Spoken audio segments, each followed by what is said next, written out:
9h06, RMC, de proposer des zones pour les vacances d'été. Moi, je ne sais pas, mais vous allez vous exprimer et nous dire. Hein. Allez-y, 9h11 minutes. Nous allons commencer, et j'y tiens, parce que ce matin, malheureusement, je devais avoir une opposante syrienne, mais je ne sais pas ce qui lui est arrivé. Je ne sais pas pourquoi elle n'était pas en ligne avec moi. Elle devait être à 7h40 notre invitée. Elle s'appelle Lama Atassi. C'est une figure de l'opposition syrienne. On devait parler de ce qui se passe dans son pays. Eh bien, Stéphane est d'origine syrienne. Sa famille est là-bas. Et je suis très content qu'il témoigne. Il est à Paris. Stéphane, bonjour Stéphane.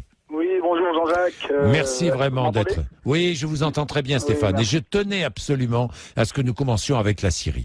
Votre famille est là-bas. Oui, exactement. À quel endroit? À Damas? À Damas, Stéphane? Non, en fait, nous sommes originaires de Hama, justement, la ville dont vous parliez, justement. Alors, juste une petite parenthèse concernant Hama. Il y avait, paraît-il, 500 000 personnes vendredi dans les rues d'Hama. Hama, c'est une grande ville, Stéphane? Non, justement, c'est ce que je trouve assez aberrant, puisque la ville représente en tout, avec ses banlieues, 500 000 personnes. Donc comment peuvent sortir 500 000 personnes dans les rues? Venues de partout, Stéphane. Venues de partout, c'est-à-dire, je vous dis que Hama et sa banlieue représentent 500 000 personnes. Oui. C'est une petite ville, à peu près la 5e ville de Syrie. Il y a eu en effet des manifestants qui sont sortis le vendredi, et qui représente à peu près 10 à 20 000 personnes. Pour vous, il n'y a eu que 10 à 20 000 manifestants? Exactement, 10 à 20 000 personnes qui se sont agglomérées au niveau de la place qu'on appelle Saht el-Arafi, ça veut dire la place du fleuve Oronte, oui. Et qui s'agglomèrent ici tous les vendredis en sortant de la mosquée. Voilà, et donc je voudrais témoigner aussi justement de l'impuissance face à ce qu'on peut entendre un peu tout et n'importe quoi sur la Syrie, à savoir que, certes, il y a des manifestations, mais cela ne représente absolument pas la majorité de la population. Pourquoi montrer à tout prix des vidéos prises sur un portable représentant à peine une centaine ou voire 500 personnes, en occultant à côté des millions de personnes en soutien à la Syrie, notamment en France et partout dans le monde. En soutien au président Bachar al-Assad. Au président et à la Syrie, en particulier à la Syrie. Non, mais attendez. Ce n'est pas que pour le président. Cessez de faire des amalgames. Je suis désolé, il y a des amalgames partout, dans tous les journaux. Mais s'il y avait peu, Stéphane, pardonnez-moi. Mais à la Syrie. Moi, je vous dis, ma mère revient de Syrie il y a 2 semaines, elle est revenue. Elle est revenue presque en fuite parce qu'elle a reçu des menaces de mort, parce qu'elle refusait de soutenir ces gens-là. Je suis désolé. En Syrie, aujourd'hui, il y a des bandes armées qui viennent terroriser la population. Ils les terrorisent. On a menacé de brûler notre maison sous prétexte qu'on ne participait pas assez activement aux manifestations.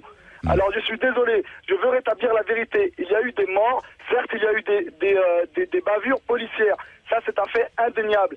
Mais n'oubliez pas de dire qu'il y a aussi des gens qui ont attaqué des policiers, notamment dans ma ville de Hama où j'étais très choqué de voir un policier pendu et mutilé après sa mort. La vidéo est disponible sur YouTube. Et les gens ne s'en cachent pas. Il y a des gens qui meurent tous les jours de ces bandes armées, qui veulent à tout prix foutre le chaos en Syrie. Je suis désolé, cela ne représente pas du tout la majorité de la population.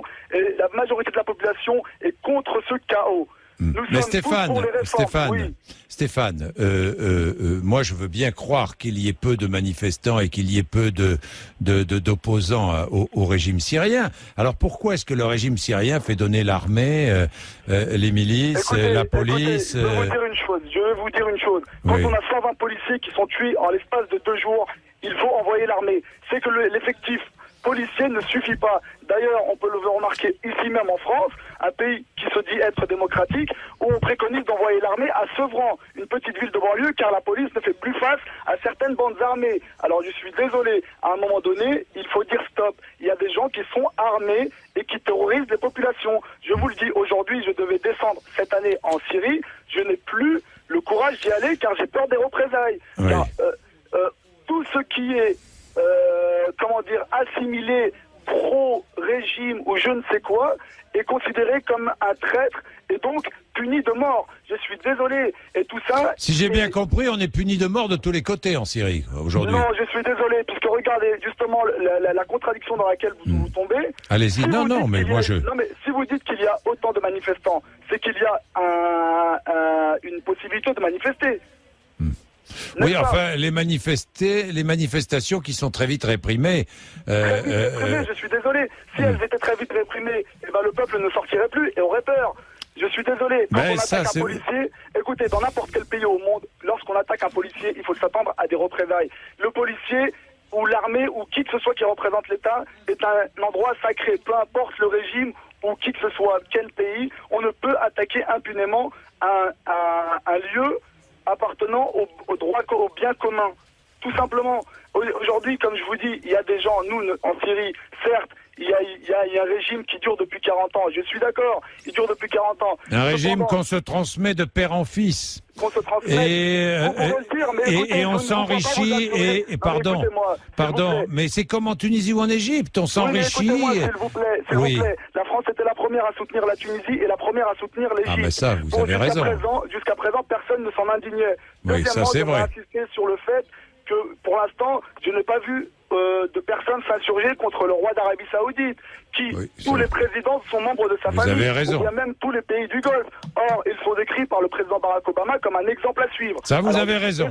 Alors, je suis désolé. Au contraire, nous ne sommes pas un pays le plus démocratique du monde, mais on a quand même certains droits. Il y a quand même certains droits. De plus, j'aimerais ajouter, Monsieur Bourdin, que je suis extrêmement choqué que vous disiez dans vos propos des termes confessionnels du type le régime alaouite, le régime ceci. Je suis désolé. En faisant ça, vous ignorez totalement la composition de la société syrienne qui est une mosaïque de oui, les alaouites sont ultra minoritaires en Syrie. Ils ne sont pas ultra minoritaires, ils représentent 20% de la population. Cela étant, ce n'est pas une raison pour les stigmatiser et pour mettre. Non, mais je stigmatise pas. Je dis qu'il y a des risques d'affrontements confessionnels entre les différentes familles. Attendez, moi, c'est ce que je dis. S'il vous plaît. Oui. Le premier ministre actuel, Ahad El-Safar, est un sunnite.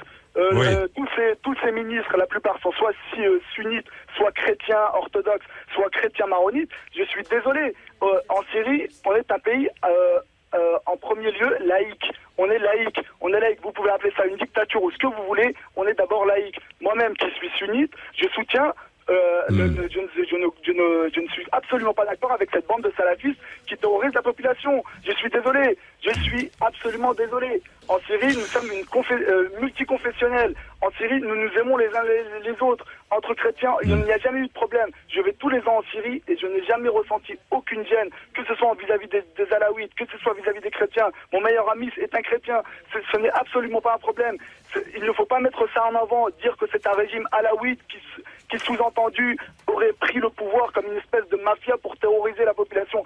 Je suis désolé, ce n'est pas vrai. N'importe quel expert de la Syrie et qui s'y soit rendu vous le dira, ce n'est absolument pas vrai. Il y a une minorité, le plus, je voudrais ajouter que justement la minorité alaouite vivent dans des villages, dans les montagnes, alors qu'ils ne sont absolument pas en contact avec la population de notre région. Merci Stéphane, dans tous les cas. Merci, vous avez pu vous exprimer. La vérité, et merci à vous de m'avoir écouté.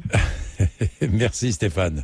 Bonne journée. Au revoir Stéphane. Allez, ça va faire réagir, j'en suis absolument certain. Marie Régnier. Et je vais prendre Jacques sur les